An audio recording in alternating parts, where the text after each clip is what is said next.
Okay, so we're starting the meeting at 9:35. My statement is this meeting's being recorded by the Board of Assessors. If any other person is present or doing the same, you must notify the chairperson at this time. The chairman of the Board of Assessors reserves the right to remove or have removed any persons for profanity, threats, or any continued disruption during the meeting. So we call the meeting to order and roll call. What you see is what we've got. And public comment. No discussion or comments will be entertained unless requested upon by the chairperson of the board or committee. Speaking time is 3 minutes for each person. Member of public must state their name and address or precinct. So I think we need to. I make a motion to open public comment. Here we All in go. favor? Aye. Fantastic. Here we go. I presume the previous minutes were the new growth minutes. Is that correct? I sent both, Oh, so I don't know if you guys wanted to approve the minutes at the next new growth meeting or do them all now, but I believe I've only got the ones from the last Board of Assessors meeting printed right now from the 23rd. that was the July 9th. So were those? July 23rd was the last, like our last regular meeting. Okay. So that's what I've got there. Okay. I'm not sure I saw those, but. Okay. I did, it looked right to me. Yes, I reviewed them also. And I'm good with them. Okay. Just looking. All right. Okay, so all in favor? Aye. Yeah, okay, so I'll make a motion that we approve the meeting minutes from July 23rd. Second. All in favor? All right, there you go. Thank you. All right, If we have public comment open, could we ask the public if they have any comments to make?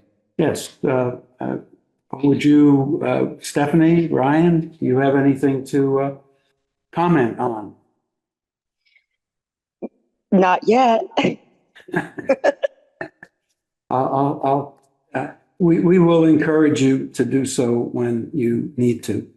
I also saw, Devin, thank you that you put an official public comment at the end also. Yes. Thank you. Okay. So, excise weeks, new business. So we've got 12 motor vehicle abatements for the past 2 weeks. Okay.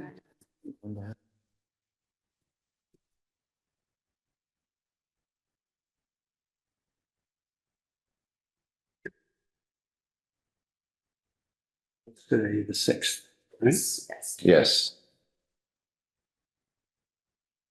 Also got recommitment, Oh, yes. the final Our one. annual recommend. Yes, and then we've got one manual recommit. Yes. Bills.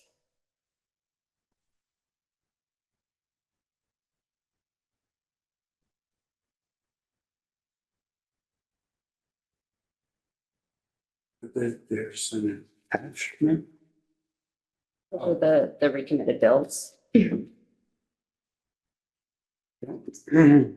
right.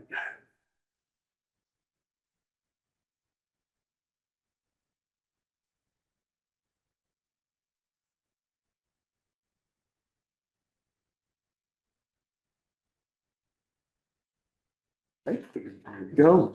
That. Okay, now we move on to old business, calendar.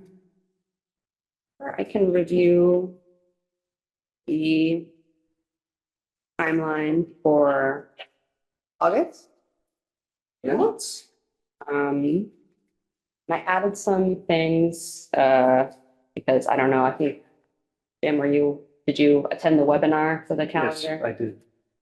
So there was some good stuff in there. If you have anything to add, it would Not at be all. wonderful, but I can also, The MAAO has a calendar on their site. too. yes, and I have that Good. printed. Did you have a chance to see that? No, I didn't. I couldn't make it. Actually, I have but yeah, I can send it around if you guys want to after. You mean the MAAO? Yeah, Sure. and the updated calendar too, if you want. Yeah, so I added, in August, we should be receiving a boat excise file from the environmental police, which was something, I don't know if that's something Mhm. that we do. Yeah, we don't Procedure. historically haven't here, but we do receive the list every year. And is it a long list or a short list or, I mean, is it? I don't know. I'd have to dig it out. I don't think, it's not any, hundreds of boats. Yeah, we probably, I mean, just to be clean, we ought to hit the tax, bill people for Yeah, it's tax them up. it. Yeah. Oh, we'll get the information Yeah. for the next meeting. And maybe it's worth thinking about exempting boats under a certain size or something like that. I don't know. if it's- It's based on the size, Yes, so there's up that. I never did it because of the pain, because you get quite a few, but most people actually have a boat registered and say here, but they moor it in the marina down here or somewhere else. Yeah. Then I think it's worthwhile. And so you have to tax them where it's moored on the date of January 1st, I think. Ah, So it's hard. I don't know how many boats you've got. I mean, I had like 10 or 12, so it wouldn't just. yeah. Well, we ought to take a look at it and figure out what we want to do. I don't know if we've received that file or not yet, but, Okay, the 10th of August is the deadline to appeal equalized valuations to ATB. who would do that appeal, Randy? It would be us. Yeah, the assessor's office. Okay. The 10th is also the deadline to appeal state-owned land values to ATB. Again, I don't know. Did we have the values? Are the values set by us or by the state? By the state. State. And they're exempt anyway, right?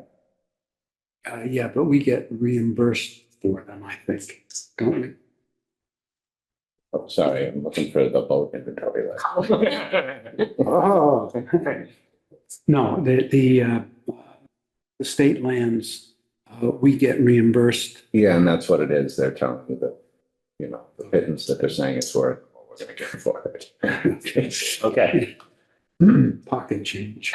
Yes. Okay, The 15th is the deadline to vote to seek approval to issue optional preliminary tax bills. I don't know if this applies to us or not. Sure what, we're quarterly. yes. Right.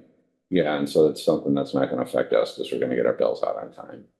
So I can, It's just a threat of us, hey, this is happening or that's happening. I don't think that we're gonna be able to. Then, you vote this in and then you can. Okay, Like a preliminary or, a guesstimate. yeah. Ryan, Stephanie, can you hear okay? Well, when you can hear okay, let us know. Yes, I can hear just fine. Thank you. Okay, thanks.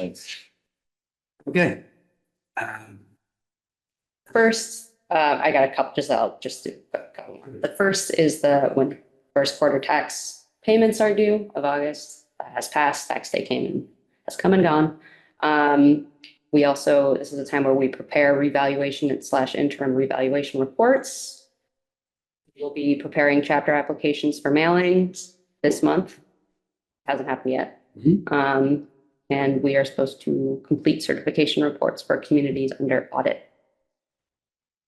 And we're not under audit, are we? No. I don't think so. Okay, well, that's great. On to assessor's office operations. How we doing? You went over a little bit of it in the timeline, but Andy? Yeah, we are, we have our new clerk position finally posted.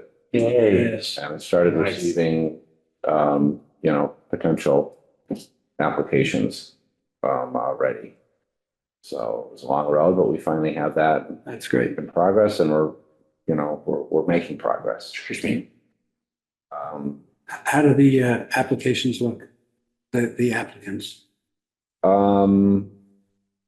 yeah, there's nothing promising so far with what I received.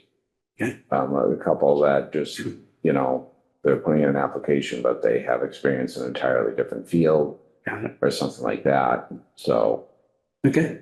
yeah, it's just the first, few that I've gotten to see, and it's only just got posted. Great. And we got it up on the MAAO website also, Oh, wonderful. which is a good spot for anyone that has experience to see it. Mhm. I've got an 8 of 58 that I'm working with a homeowner on submitting. It should be, hopefully, I can get the final product to him just to let them, because I like to work with people as a team on them, So I'm going to show him exactly what I'm submitting and, make sure that he's okay with it, because if they say no, then I don't want them to say, oh, well, you can't do your job. Yeah, yeah. And so that's why I like to do it this way. And so hopefully we'll be to the point where we can submit that and see what happens. As far as, response, we get it approved, and it's not, any astronomical amount, but it was significant enough that they were, looking for reimbursement. Yeah. We have 14 ATV cases pending. A couple of them were on a place that just sold. They said their value was 3.5 and they sold for $7 million. So I'm waiting to hear if they're going to drop it, and probably not, but who knows what they're going to say. And a couple of those are residential. I'm working on them. Well, Madam I Mayor. have one for a business in town, and they're disputing their neighboring lots. So they have their main building on one lot, and two other lots that are like a parking lot, but they're both building lots. And so they have a decent value attached to them. So I'll be talking to them and see if we can convince them to go to the planning board and do a perimeter plan and merge the lots into one to save them about $120,000 in value. That's a good idea. Then the rest, I don't know, we'll be turning over. We're talking to our G here about this event. So I was contacted by Councilor Bottomley about Ways and Means, and they have a meeting tonight. And I started the discussion that we have been talking about and saying, what is it that you want to see? And so that's part of why I wanted to maybe attend their meeting tonight, to just kind of get a feel for what they have, maybe show them what we have so far from the different things that we talked about, like the residential exemption. And he was asking for additional information on a split tax rate. So it will be sort of exploratory tonight, just to see, and unless one of you wants to attend, I was planning on attending, because if we both attend, two of us, then it's a quorum and it has to be posted and all that. So if one of you would prefer to, attend the meeting, just let me know. But that's one of the things I plan on doing. And so that's what we're trying to do, is make sure that we're not getting questions at the last second. Let's be proactive, talk about it now, show them what we have, which may produce other questions. And so that, we don't have the same situation that we ran into last year, where they were kind of looking for information that we didn't really have prepared, because we didn't anticipate there would be as many questions. Can I suggest, since mostly it sounds like it's going to be one way that I'm telling you things. I feel like I can watch the recording. Yeah. And then I'll put. Oh, right, yeah, because it will be, recorded. And so afterwards, it wouldn't be any, open meeting violation. Yeah. It's okay to watch And we after. can talk about it at our next board meeting. Yeah, Especially if we watch the recording and you were there. well, and it will, we'll definitely be part of what we'll be talking about, because we'll be strategizing exactly what we're going to show them and that type of thing. So I would be interested in the future, I would like to present things to them if there was an appropriate, something I've been working on. And there will be, our opportunity that we are meeting with them before classification. Yeah. And so we're kind of trying to just be proactive and coordinate now. Even the information that you have ready, I might, if I can. You are get it more than together, welcome. Yeah, and I'll show them It's the yours info to about use. residential exemption. Because we have done some of that work already, so we have something to kind of show. And like I said, if that, is causes more questions to be asked, then, Great. then we can just do a more thorough presentation later on if we need Yes. to. And so, I'll put together some information also about a split tax rate. Well, I don't know if I'd have that ready for tonight, but that's some of the other things that they're talking about. I've been working on the split tax rate thing. And where I am right now is I have a list of, by tax levy, by size of commercial, and so I've got all of those numbers plus the tax rate, the different tax rates. And my plan was to put them all together so you could see what the tax rates were for all these municipalities, compared by whatever. But one of the things I was thinking about doing was rather than showing the tax rates, showing the CIP shifts, because that's, and I can go offline and talk to you about calculating the CIP shift, but it seems to me that you can't calculate a CIP shift without knowing what the tax rate is and knowing what the valuations are for the various things. Is that correct? Yeah, and the budget. Yeah. We need to know how much we need to split that, our value, with what is our, hopefully a solid estimate of what our final budget is going to be. Right, but I was thinking in terms of, instead of, the way things are laid out now here, let's see, from your perspective, here are a list of 11 towns. Greenfield is in the middle, 5 above, 5 below. And then it's by whatever the category is. It may be commercial, it may be residential, it may be the tax levy, whatever it is. And then right now it's easy to plug in what the tax rates are, CIP and residential. But it seems to me that it'd be more meaningful if instead of putting in the tax rates, talked about the shift, because it's the shift that we're wondering about, which will result in the tax rate, right? Yeah, we can do hypotheticals off of last year, Yeah, using last year's budget and, Sure. and tax rate and everything. Yeah. And then show, okay, well, this is where it would have been, or these are the different, and there is something that we can do. And in my hearing presentation, I put a few of those differences Yes. and split it at this factor, at that factor, at that factor, what the result would be. And we can expand on that a little bit. okay. To show, okay, if your value was, 200,000, what your bill would be before and after, and then like a scale of every, 200,000, 400,000, 600,000 or something like that. Yeah, but in terms of we can say, well, this is what happens if we do the shift, but what I wanted to do was show how much other comparable towns in these categories shifted. And I'm sure that in the data analytics that they have on the DLS website, they've got a lot of information that we might be able to pull from to show that. Well, we do, but but my question, there's nothing about the CIP shift. It's only about the tax rates for, Oh, and there's, residential. well, I'll poke around and see what I can find. Okay, well, I can, I can ship you the file that I've been working on and we can just go over it. Yeah, that would be Okay. good. And maybe, like you're saying, offline, we'll Okay. get together and kind of compare. Okay, And just for OML, so the stuff where you're going to show some of the res exempt and stuff like that I worked on, and this thing where you're working on the splits, this is board help with administration. So it's, to my understanding, not OML. Yeah. right. Yeah, and besides, we're not deliberating. This is just data presentation. We're helping Randy assemble numbers and ideas that are Right. not deliberative. And David, you had something? No, I'm fine. Okay.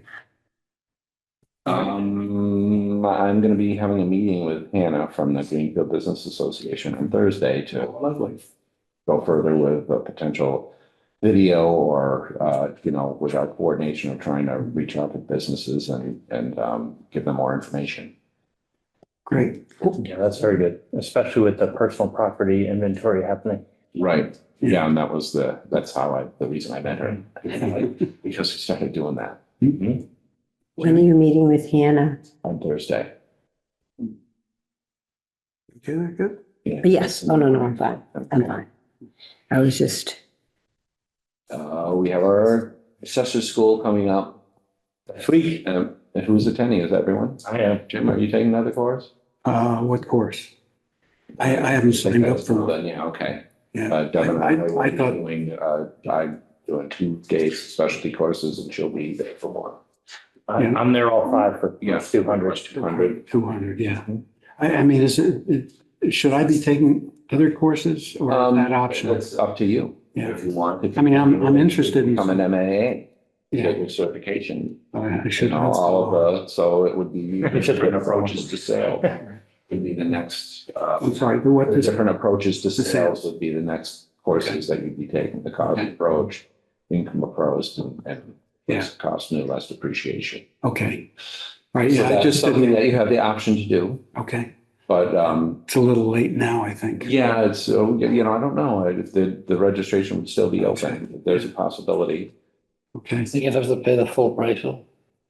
Well, I don't know, because they waited so long to get the information out and available. I think that the sign up time has been extended. Although we're kind of pretty close now because it's next week.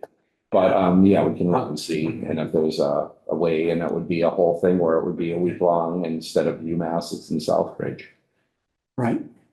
Cool. Okay, I'll take a look at it and I'll let you know about that. And also I just want to make note, send the split tax file. and that vote is a simple majority, isn't it? For a split tax rate. Yeah, that will be, yeah, it's really a recommendation by us to the council. And then it was a vote that the Oh, council. it's our recommendation to Ways and Means to the council. Well, yeah, Yeah. through Ways and Means, right? I'm just saying that, I would be doing my things. I think that's something that you may be have to really think about, because that I conceivably could pass. Split tax.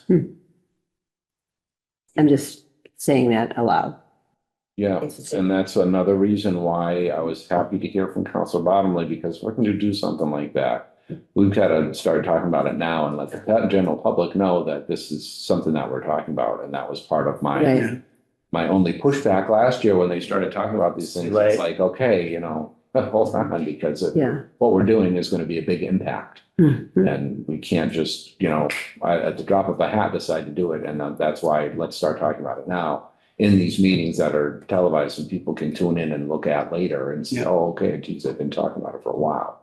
Even, coordination with Matt and some type of, announcement of whether we do it or not. Okay. Letting people know that, hey, we're talking about this. We have talked about it the last couple of years and the way things are going.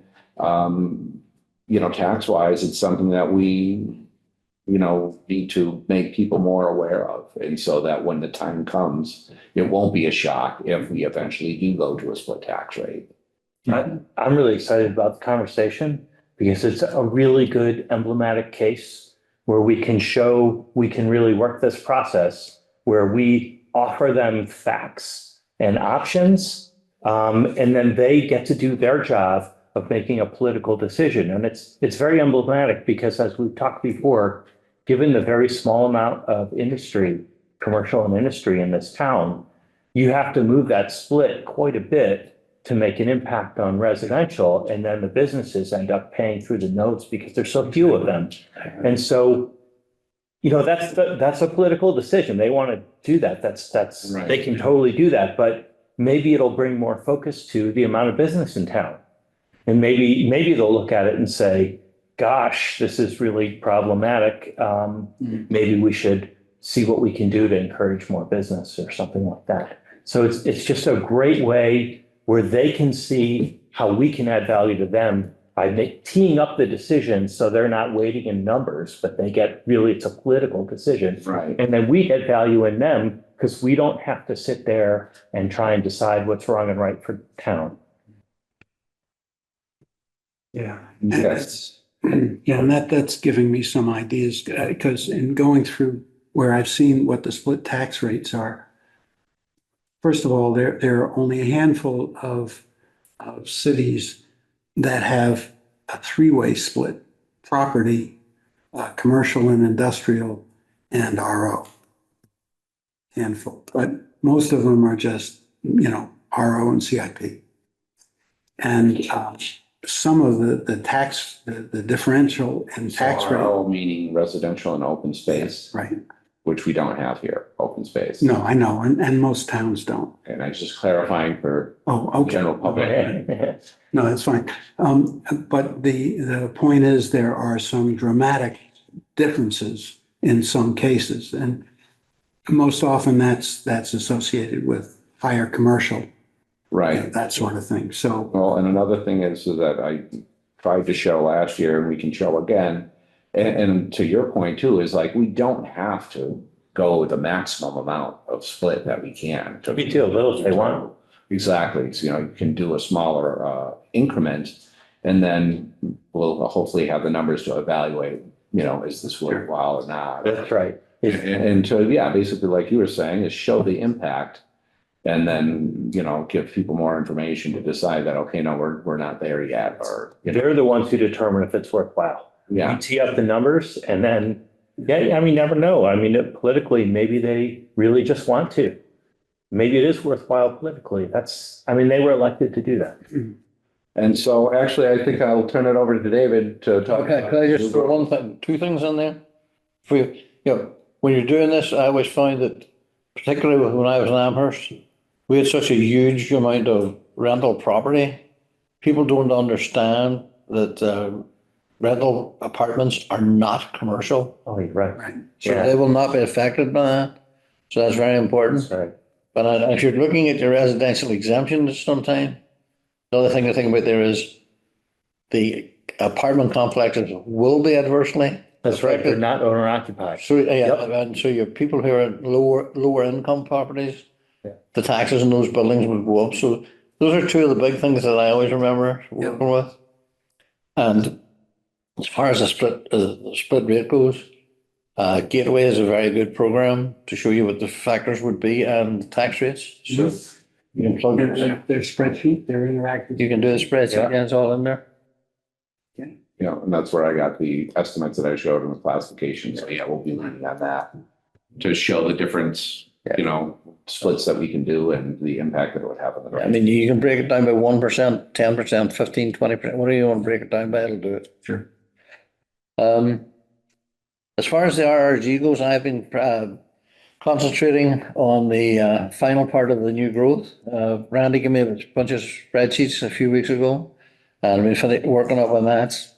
I don't think there's any point in looking at any more permits after that date, because even those ones, anything I've gone to is there's not even foundation for them yet. There's no time. Yeah, all this hasn't broke ground. There's nothing there. Mhm. So So I intend, I'll be here next Monday and Tuesday.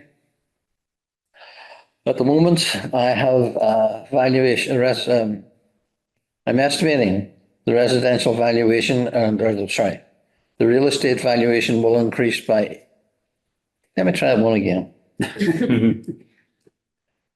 The residential valuation will increase by 2.8 million. The commercial and will be almost 5 million. Yeah. And the utilities are very poor, they're only about 2 million.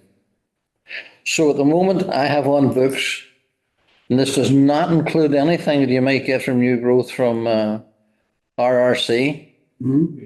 I have a valuation of, estimated valuation of 8,531,000, or in tax dollars, 174,000.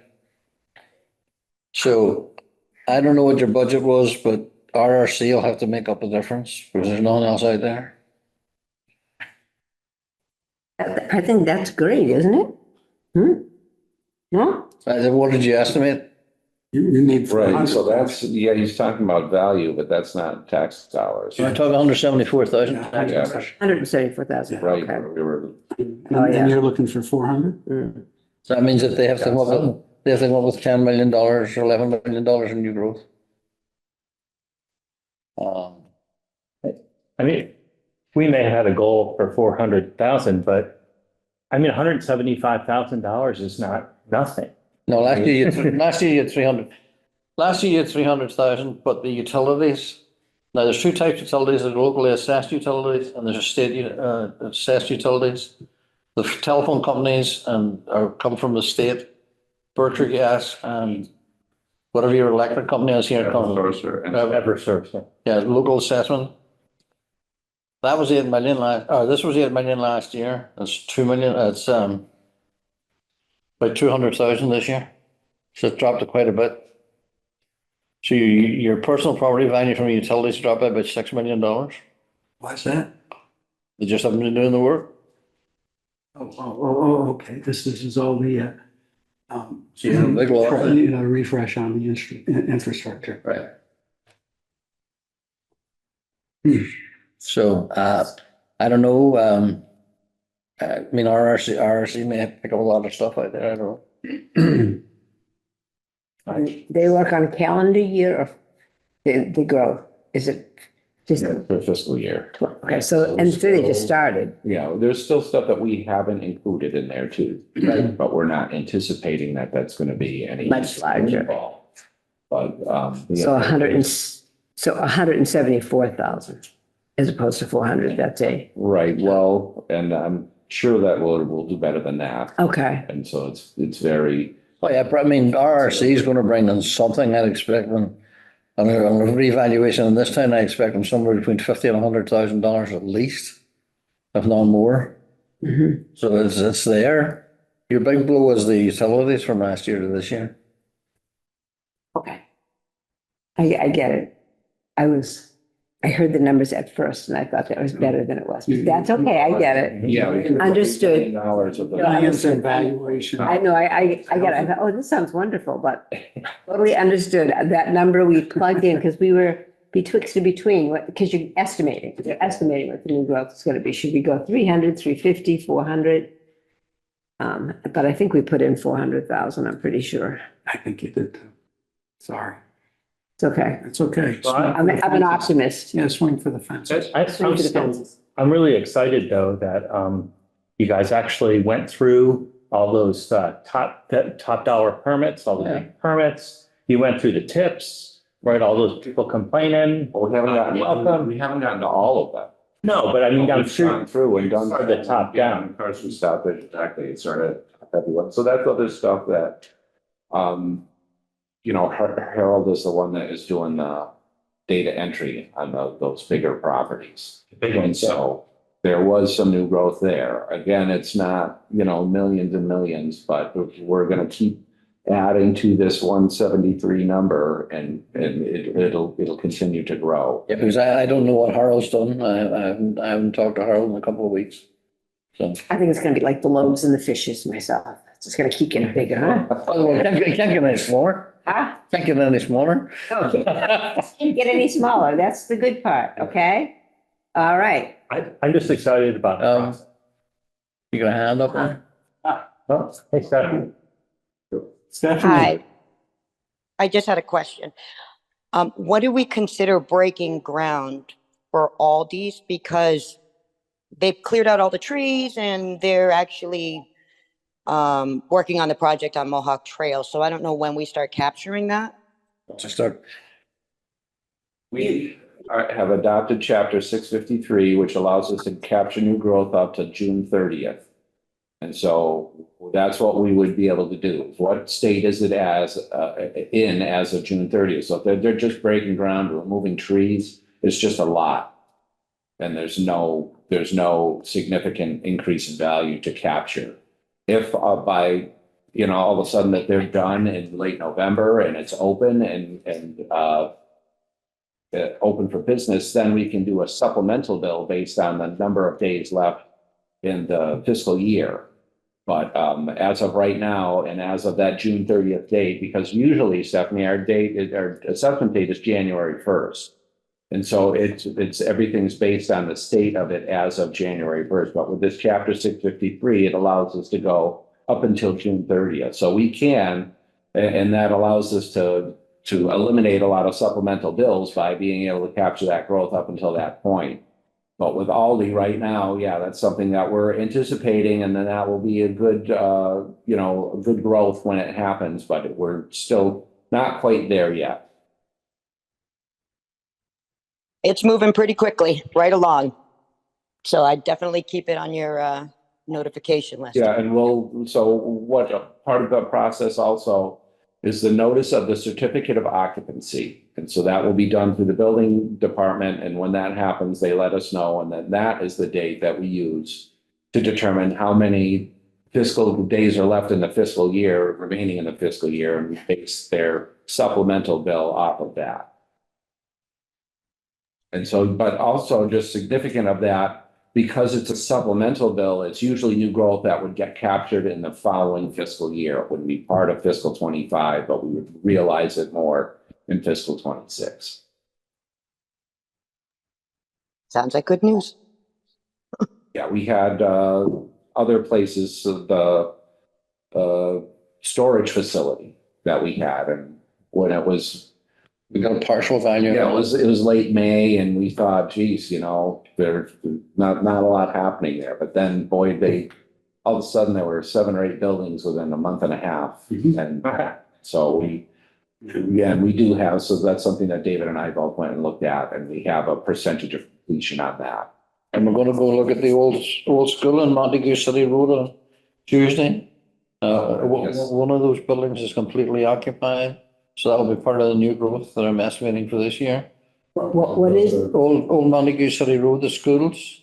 Schools, so they're formerly exempt properties that are coming back. And oh, that's good. Put in the apartments.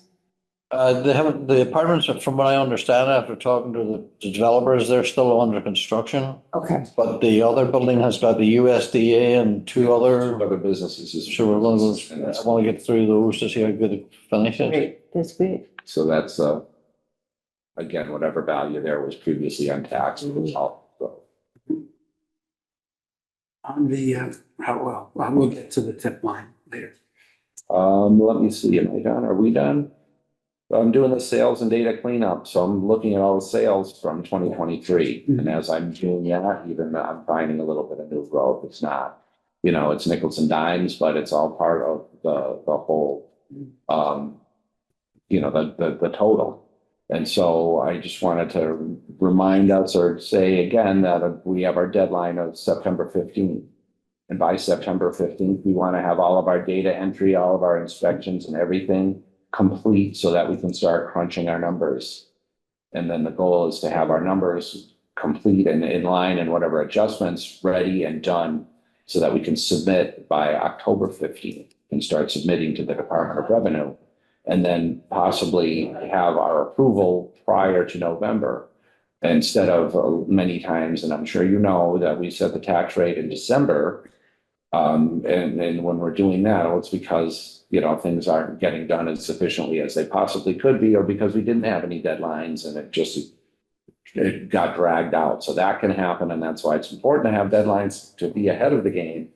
And hopefully we can say, if you want to have your classification hearing on Halloween, we already have our approval and it's good to go. Or you can wait until the second week of November when, historically that's a time frame that a lot of councils, plan on having it. So been in other towns where they told me when the classification hearing was going to be, and I was, okay, I will do my best to do that, but that's not really how it works. I tell you when it's time to have, when you can have it, not you tell me when, And so Right. that's what we're trying to do is just, there's places that submit, in the first or second week of July.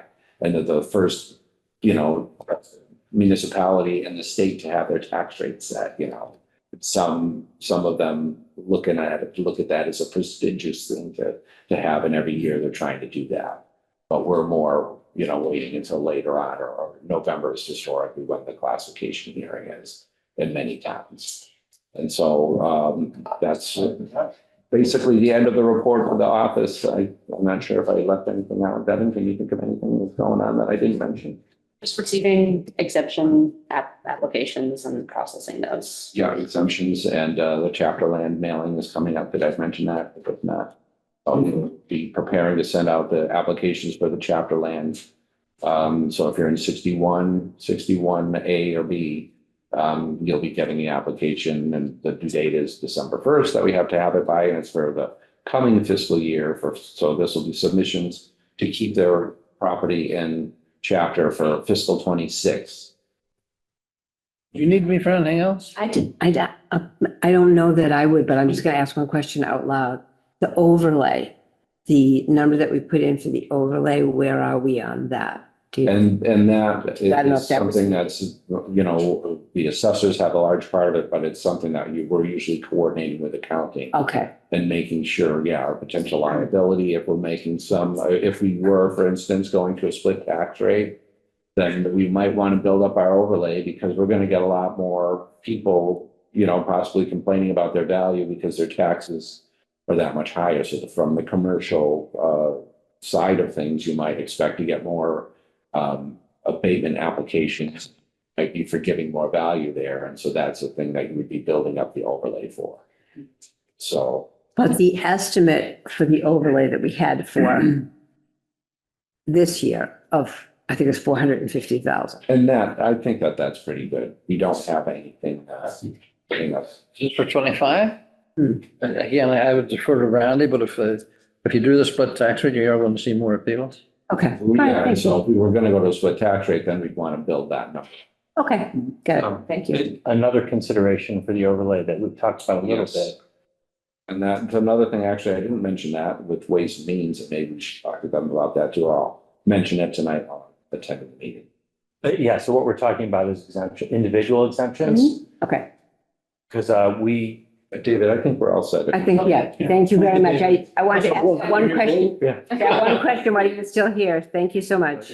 This, I think, a topic you might be interested in, which is, we analyzed, which individual exemptions, does the state allow, which Greenfield has not adopted, or which aspects of some of the individual exemptions. For example, the senior exemption, we currently set at 67, but you're allowed to set as low as 65. So we were trying to make some guesses as to how much, if we made any of these changes, how much would they impact the overlay? Because presumably there would be more. And then we can present to Ways and Means and say, you have the option of adding, 67, 65, or some of the other ones, some of the veteran ones and whatnot. And for each one, here's our estimate of how much that would add to the overlay. And then let the political process, let the council Okay. decide.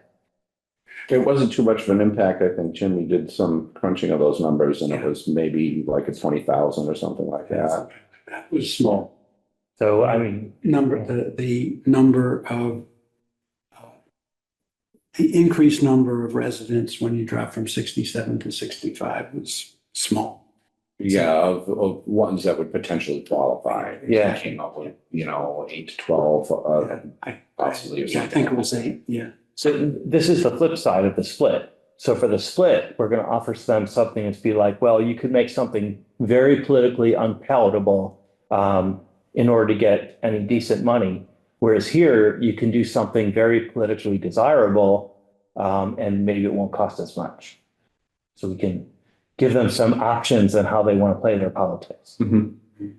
Okay. Yeah, I think increasing the the benefits and the other things that we're proposing for the exemptions that will be well received and just additional benefits for, people that need them, and especially, I think the 67, 65,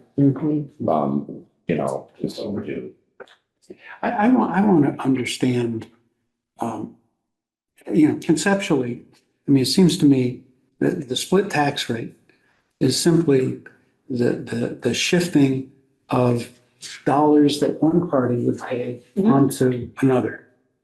So if we have 3 times as many dollars in residential as we do in commercial, then if you want to drop $1, that means that you've got to have a $3 increase on the commercial side. Is that correct? Yeah, No, verify your numbers, but yes, in theory, yes, that's what it's doing. Yeah, so I mean, one doesn't even need to go through the CIP shift and the calculation to see that you've got to boost the commercial More. 3 times more than a one-time decrease. It's a lot more than 3 times. So what we can show them Yeah. is if we just simply show them the ratio evaluation Yeah. from residential to CIP, then they'll see, oh my gosh, if that ratio is like 8.5, every dollar you want to take off residents is going to be $8.5 that businesses have to pay. Yeah. Okay. So that ratio, I think, would be, and it's relatively easy for us to generate. I mean, it generates that in a minute. Mhm. Okay, sorry for that. Okay, Okay, so let's see. We have gone through staffing, budget. Is there anything on budget other than? but we already talked about that you opened the clerk position. Right. Right. I missed that. I'm sorry, I'm late for this. Did you have an update on I was 15 minutes. We're officially posting for the other Yeah. position Good. and started to receive some applications, although they're the very first ones because it was posted internally for 10 days. Oh, okay. And only just as of, I think Friday maybe was the first day that it Okay. was formally published. And so that's what we got over the weekend, a few responses. And we're looking forward to more and to filling the position and to progressing with our structure of our office. Okay. And we talked about board help with administration was an example. We've been doing a bunch of that. Evaluation, capture, anonymous tip line. Oh, on that board help, somebody asked me, I forget who it was, but Susan referred me, somebody wanted, it was a sorted list of something. I gotta copy you guys. Just from the whole thing, like the whole fiscal 24, and they wanted it sorted by, I can't remember what. I forget what they were even looking for. I need to look. Yeah, so- But I just did it. I just provide. Oh, okay. And it was public info. So I just took the database and just sorted it by whatever they want. That's a public records request. Yeah. I can't just give people that. No. No, It really should go you need an through. audit trail. Yeah. Okay. That's okay. I mean, just maybe that person can. And that was another thing that we didn't have, and I wish I had mentioned it or thought of asking Quinn to attend this meeting Oh, yeah. to give us our pointers on open meeting law. We can request that they come to the next meeting. Yeah, Yeah. yeah, let's do that. Okay. So there is some things that we need to know and procedures that we need to follow. For instance, property record cards. And that was a new one. And every request for a property record card is a public records request. Even though they can just click on the internet and get it And, themselves. yeah, but if they call me and ask me and I print it out and email it to them, Oh, or scan it and email it to them, it's a public records request. And so there is a way, because they're so frequent and really, like you said, if they were savvy enough, they'd be printing it out themselves without even asking us. I did talk to Kathy about it, and she said that we could just keep a running total and then just report, okay, we did this many record cards this month. But every little thing that we're doing is really needs to be Document. Yeah, documented. If someone asks, can I tell them exactly how they can get it themselves? Yes. Okay, That should be. I can walk them through. Well, I don't know, and Click actually, here. this would be a good question for when we do have, Quinn here. yeah, Quinn. Okay, what I provided, I found it is, they wanted, to look at, land use codes of 130 and 131, residential developable and potentially developable, sorted by the largest acreage, because they wanted to, I guess they wanted to, how we can develop, fill some of these infill lots for rental or affordable home ownership. And it was Susan who wanted it. Or Gapstick. Yeah. So next time I will just tell her how to do hers. All right. Yeah, well, because she doesn't have it, we just got it in PDFs, so it's not sortable. I have it in. Yeah, I know that you do. And that's why I'm saying it's a public records request. Okay, all right. It should be something, yeah. Look it up. Well, I think that speaks to only providing it in PDF format, which for those that can convert PDF into Excel, that's no problem. But most people can't, so wouldn't it just be easier to provide the Excel file? I'm not sure. That's a question for Matt. I mean, we could just generate the file and we can post Yeah, it. this came up before. Yeah, no, that's what I meant. Yeah, he can do that. Yeah, but there's other, not everyone has Excel. So there are other questions that surrounded that. I'm gonna go, but can you knock on my door when you're done? Sure. I'm gonna go. Let's have the CSV. Thank you, everyone. Thank you. Yeah, I mean, there are ways of making those databases both accessible and sortable. And while many people wouldn't know what the heck to do with them, the few that do, that can't now, that will take care of their complaints that they can't do stuff. Yeah, and I did hear that complaint a lot during the election. But I know you have a concern about what are they going to do with the data and how's it going to. Yeah, exactly. You can always do bad things with numbers, right? Right. Yeah. Still, I personally, I am in favor of posting CSVs or whatever database, just because people told me that they wanted that in the election and I'm their elected representative. Well, and I think in addition to that, people, if they decide to slice and dice, sort of like one of our,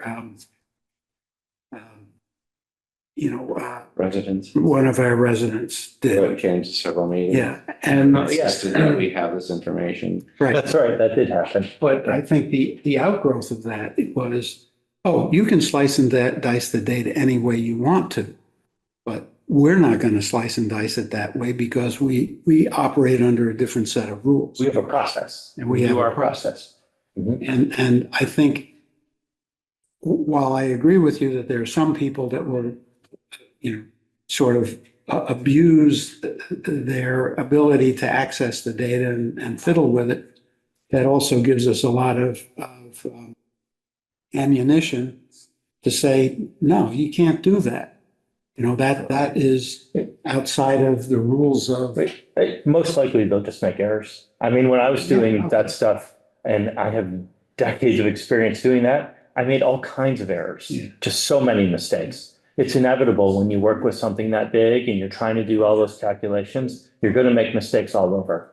And that's why official, like when your office does it, you guys have all the checks and balances, you have the standard processes, and so your numbers are reliable. Whereas when some random retiree starts processing a spreadsheet, any random stuff could go, that I still think we should give it to them. It's just when people, if they want to post an editorial saying, I found out X and Y, then we can respond and be like, we really appreciate how much you have a passion for this. We did that analysis and actually it's different. And so I have a great example of that when they're doing the short-term rental bylaws in Lennox. And they had many meetings with the public. And one of them, we had a realtor comment said sales are way down. Right. Because of this. Yeah. And so one of my board members who heard that asked me, and I did an analysis, and it's just, no, that's just the Not way true. that sales work. It's the first 6 months of the year. That's right. In Lennox, it's just you're not having a majority of your transactions taking place. If it's just going to, it's the majority of things that are sales of convenience, or it's going from, this person into a trust in their name or that type of thing. It's And seasonal. really exactly. It's seasonal, and more of the activity takes place, after June. And They just weren't aware that it wasn't in right. there. And so I didn't like that. And I was even talking to the person on the planning board saying, what information, I'd rather take a little time and provide information, the data, accumulate it and, prepare it for you. What are the different,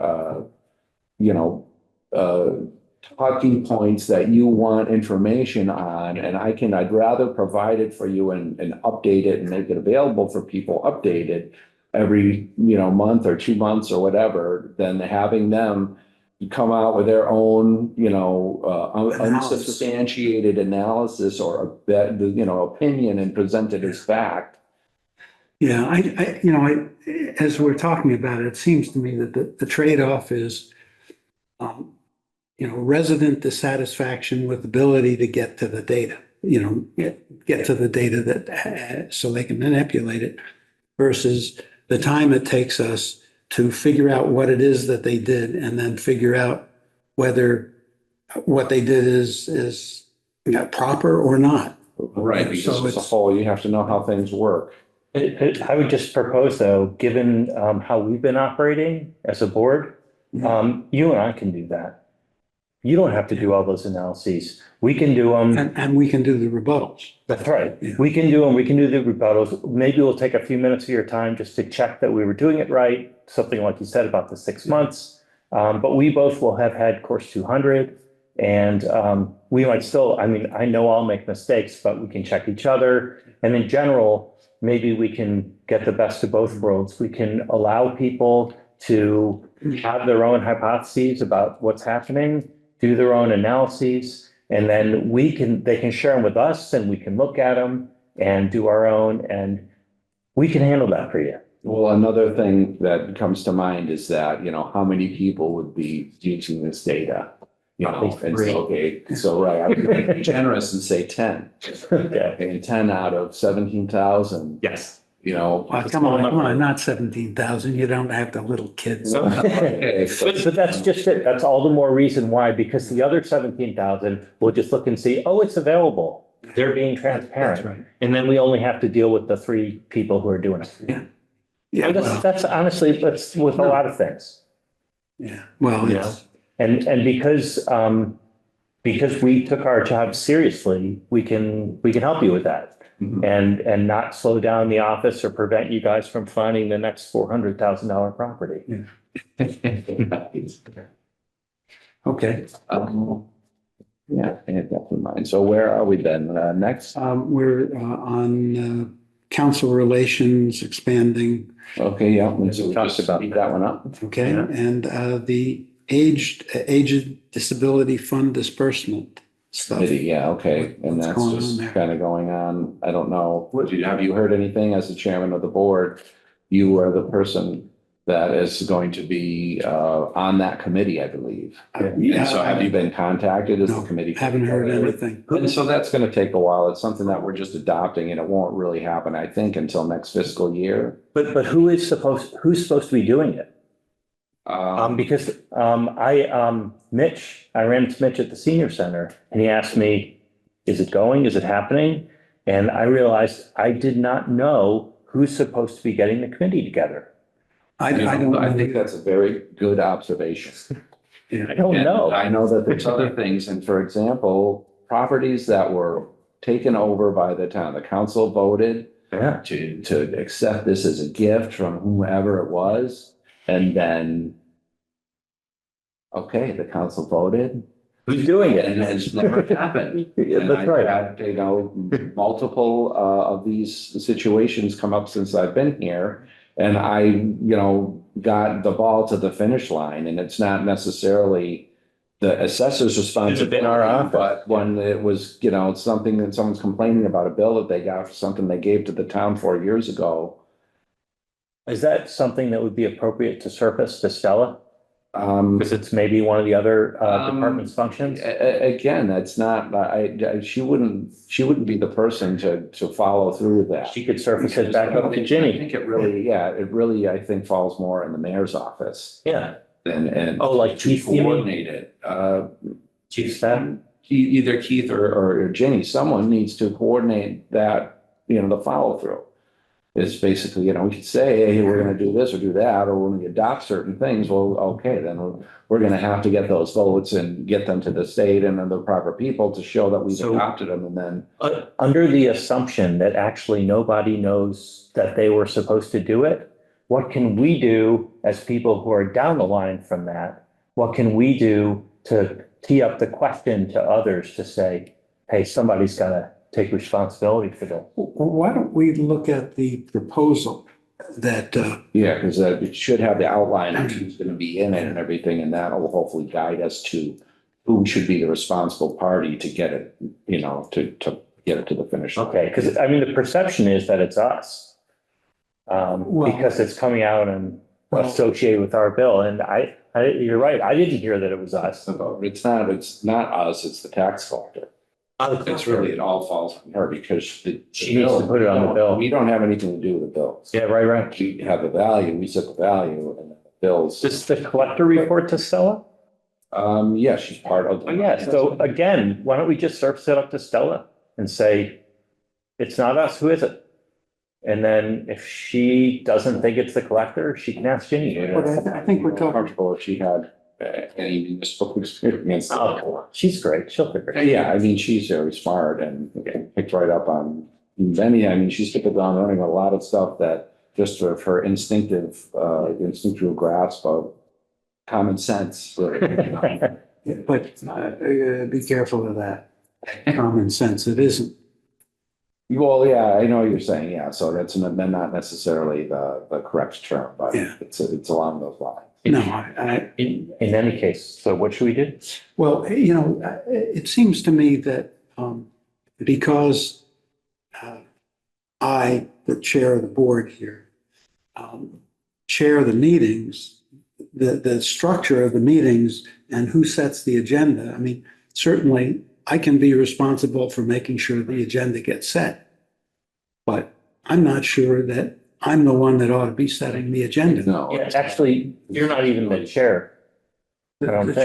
chair- You're the chair of the Board of Assessors, but you're Right. just.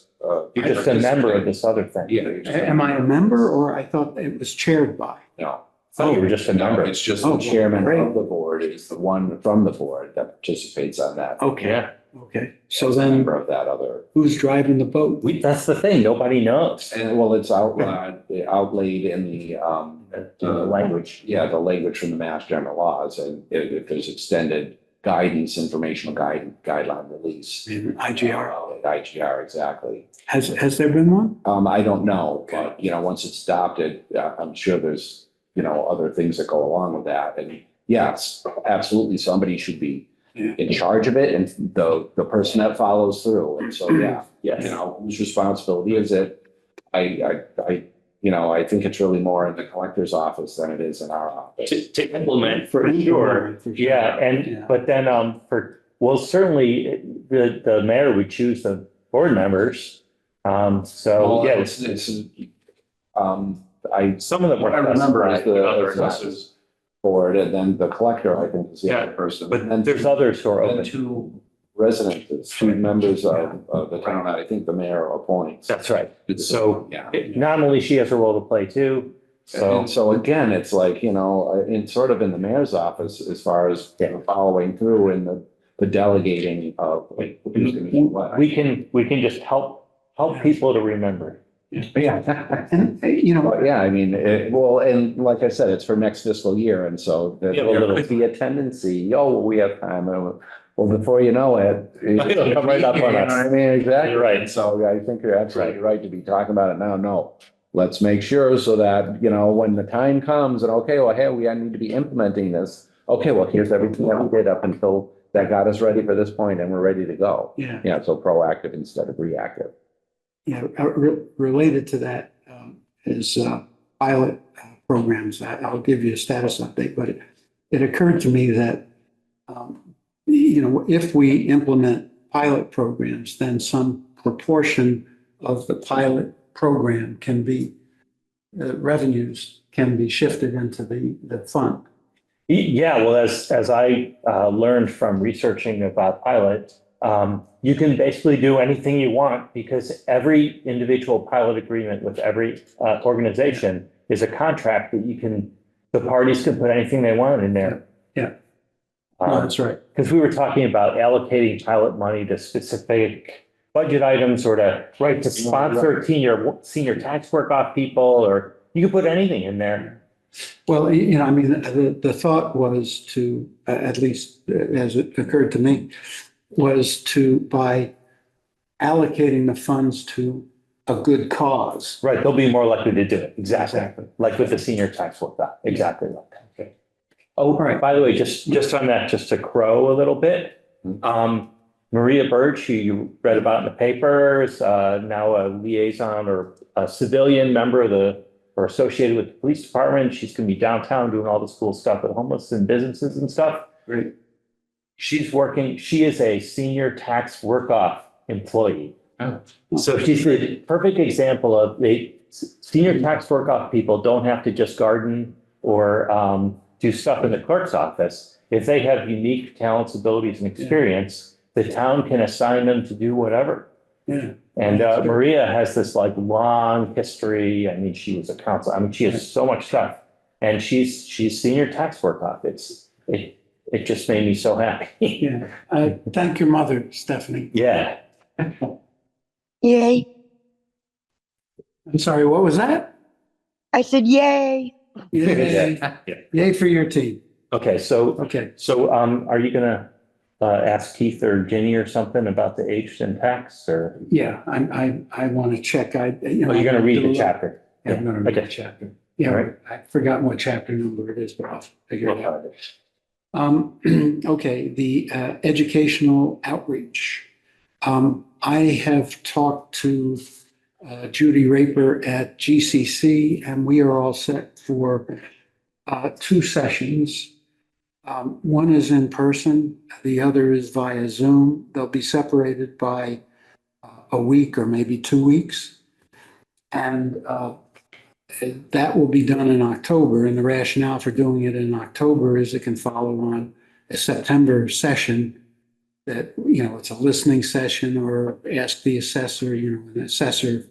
But we need to set that so we can set the other dates. And then once we do that, then the hard work begins. Do you guys need some? Why? Did you get a buzzing in your head? No, the mayor stopped by and then, yeah, I figured, I don't know.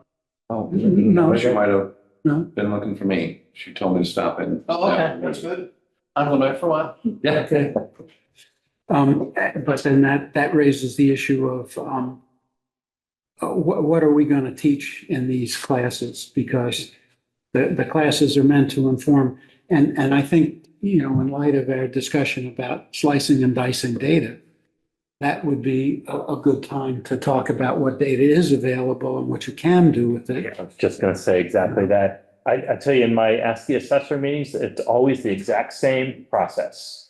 Find their property record card, go through every field in it and talk to them about what the field means and what the impact is, and about their own property. Ask them if they have any concerns about any neighbors or friends or people across town. Write it on the tip line if they do. And then after that, it's a political discussion about why are taxes high, where do they go? And the thing basically saying the rate is not a thing. Mhm. It's really about the budget and the valuation. And the valuation really isn't a thing either. It's just how you compare to your neighbor is all it is. Valuations could be $3 or $4, but if mine's 3 and yours is 301, right, that's where the difference is. It doesn't matter if it's 300,000 or 301. So then that discussion and then maybe ends it off with individual exemptions. That's exactly how every meeting goes. Well, thank that, because I'm going to be doing some at the library, but that just reminds me that I need to get with Matt, or with your permission, I need to get with Matt and make sure that these things are being promoted. So that we have some attendance, like, the new meetings at the library. The fact that we're going to do something in September. And we ought to set, can we set that date? I think we're waiting until we're closer, and so we are closer now. So maybe we ought to, Yeah, yeah. And we ought to talk about what the forum is going to look like. Is it going to be an evening thing, late afternoon thing? Is it going to be remote? It seems to me, where do you guys come out on that? Remote? In yeah, I person? mean, so as far as a presentation, I've been talking to Hope about doing one for exemptions and letting people know about all the different available exemptions. Beautiful. And then, because I have a whole PowerPoint Mhm. thing about them, and we just would have to update the different requirement amounts and that type of thing. And so, yeah, that was my biggest thing with that, is I wanted to, awareness of exemptions. Okay. What about, that is a very important part, but what about listening to people and their complaints or their questions? Yeah, anyone that has anything like that, well, it's tough to anticipate exactly what they're going to say, but that's part of it, is open it up. So I usually would do the exemptions and then a little bit about motor vehicle and understanding what an abatement is. And then open it up for, what questions do you have? All right. So, yeah, by all means. So, That's what we need to know, are the questions that we can't anticipate, Right. what are people concerned with, or what do they, what do we not understand that they're unaware of? yeah, and I think that's why I think whatever the outcome of that September meeting is, will inform the content for the October meetings. Sure. Yeah, exactly. It'll help to form it, right? Rationale for doing it. Mhm. Okay. So then I guess having said that, it sounds like we ought to wait until we do our September session to finalize the outline, the course outline for the October sessions. Mhm. I mean, we can certainly start on that and then adjust as required. Okay, that's it. Tax taking. I don't. Yeah, there's really not much to do on that, other Can we than, remove that from the agenda? I think we ought to. I mean, Because it's, we talked about it. I talked to Kelly and, we've done what we could, other than just reacting to when she tells us, if we don't get the list that we want from her, then we can pull it. We can ask her for it. yeah. okay. And then pilot programs, I just haven't spent any time on that. I need to get back into it. But I think I've said this before, the city of Boston is the one that has, a tremendous amount of information. And their going in position is asking people to pay 25% of their Yeah, what Would have been there. what would be their tax bill if they were not exempt? Yeah, do we have those numbers? Or what the taxes would be on these exempt We had properties? their evaluation. Yeah, I can figure that out. Matt, Yeah, one thing wrong. Okay, do you need well, we can do that. Yeah, Oh. yeah, you already have it in a spreadsheet. Okay. I got it in a spreadsheet. The tax well, rate. yeah, I mean, I consolidated the exempt properties into a bunch of categories, and now I need to explode it to the Pull out the property. valuation. Oh, yeah, actually, so you and I came up with some different results than you did. Yeah, well, that's because I screwed up. Well, yeah, and so then, But, I gave, even though I have a detailed spreadsheet of all the properties that went into this one category, you can't just look at the category and say, community action at Pioneer Valley. You got to go and take a look at what the properties are. right, So I guess. Right, because it's we a have- sum over all their Yes. properties. Okay, I can help you write those formulas if you want. good. Thanks. All right, so this is the exempt taxes. Okay. All right, senior setting Center meetings. meeting. Yeah, I was bummed. I went there, last week or whatever.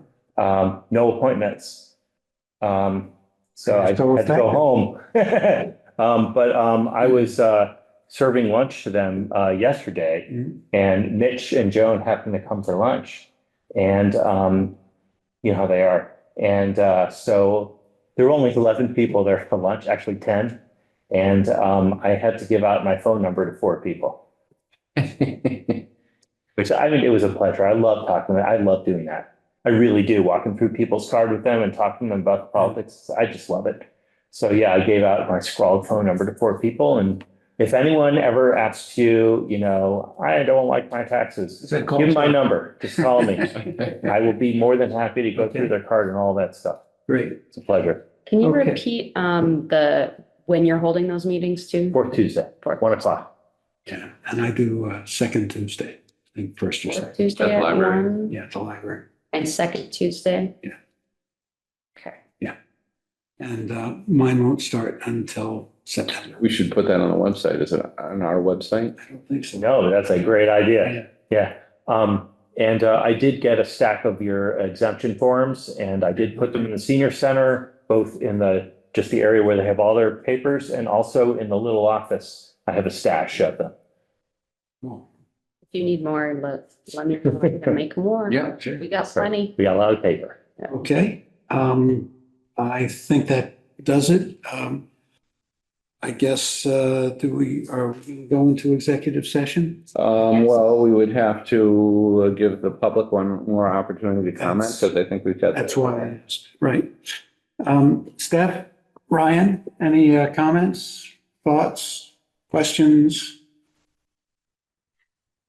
I didn't know if you had a use code list that would be available. Maybe Randy's already sent it to me, but I just wanted to cross compare, some of the use codes, because I did have a question about whether or not. Yes. Stephanie, Yes. if you do a Google search for Massachusetts land use codes, it'll just pop right up for you. Yeah, My question is how, I had mentioned it to Randy and I didn't hear anything mentioned about the Arch Place. How were they determined, manufacturing versus retail, and, who puts in those codes?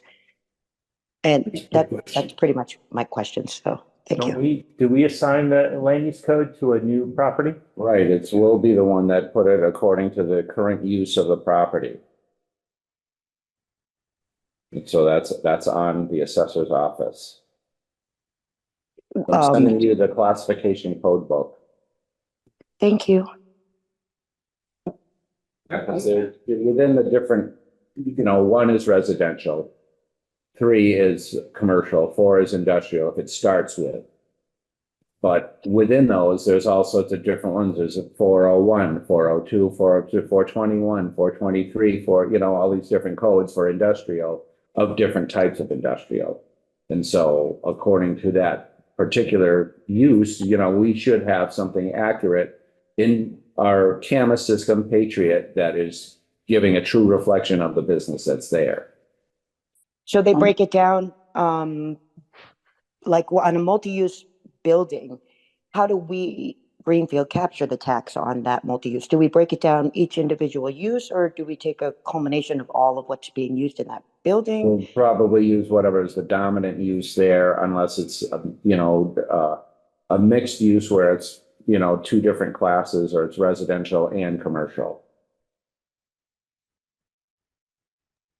Okay, maybe we could talk a little more, Randy. Sure. I just have some other questions that, on some other, locations, and I'll let you guys get back to your business. But, Yep, well, I just sent you I'll- the email, and it's got my direct line phone number, so give me a Oh, great. call whenever you want. Thank you so much, Randy. All right. Thanks, you guys. You guys are doing a great job. okay. Thanks, a lot, Stephanie. Steph. See you, Ryan. Along those lines, just as we've been picking up errors that were made, historical errors. The classification of the land use codes, how do we know they're accurate? Good question. I mean, Because the assessor's office is on top of their game and is reviewing them, you know, so like with a cyclical review, I would hate to think that it's going to take us 10 years to get out to commercial property if it's had some type of change of use, but a lot of times we're notified by the planning board or something that's happening, the building permit, it's getting fitted out for a different type of business. And so right. we would change it, you know, although, you know, there's the land use codes and there's different other designations also, like we saw with 7 Legion Ave, Mhm. and how it's still referred to as a lodge as opposed to, that type of thing. So it's above and beyond the land use code. There's other coding that we're supposed to be staying on Right. top of. And then sometimes, yeah, it does, it affects the value. And then there's a different price per square foot or somewhere in the calculation ladder that, you know, is affecting the overall value. Yes. But speaking of Legion Ave, all of the dispensaries, are they now classified properly? And so that is something that Harold was working on. Okay.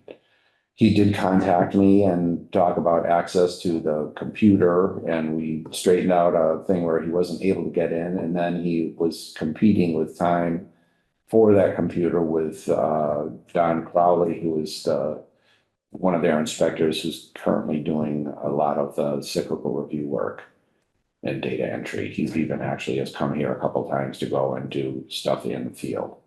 Because we only have 2 licenses, right? We have, yeah, just the one license for RRG, and they have one computer that we have set up exclusively for them to interface with, basically. And we have access to that. Yeah, I mean, it's right in my office. It's the one that's right in my office. David uses it when he's there, but a lot of people are using it remotely when he's not there. Got it. I'm sorry, I forgot something. I just want to go back quickly. On the tip line, you have written in here a building permit tip line. Could we change that since that's not what it is? Yeah. It's Yeah. the non-building. Yeah. Yeah, well, I mean, people can complain about building, but they can also complain about anything that might affect the valuation. Okay. So if you can just be more general about that. Yeah. And then what time did you say you do the library on the second Tuesday? I do it at 4 o'clock. 4? Do they have to make an appointment? No. They can be dropped. Okay, thanks. And I'll make sure it's advertised through the library as well. Okay, I think that's it. So do I hear a motion to close public comment? I will make a motion to close public comment. Second. All in favor? Move. Aye. Here we go. Okay, and now do I hear a motion to, well, first of all, the next meeting dates, that's just. Yeah. So we it looks already like- established those. Yeah, it looks like we've got one on the 20th. There's also a new growth meeting scheduled, it looks like, for that same day. And I don't know if that's just like a holdover from what we were assuming it would be, but I don't know. I think We are gonna have it on the, I think they were scheduling it, and actually, I'll look at the calendar right now, but I think it's in there, the city calendar. because then we would have our regular board meeting at 9:30, but then we'd also have the new Two Board growth of meeting Assessors later meetings, right? at That's 1. so exciting. So I Time. don't know if we do want to do that We'll have or a not. catered affair, so we don't have to.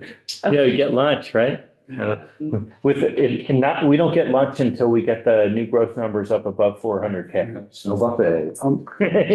But now that I think of it, because we're going into executive session, I should stop recording.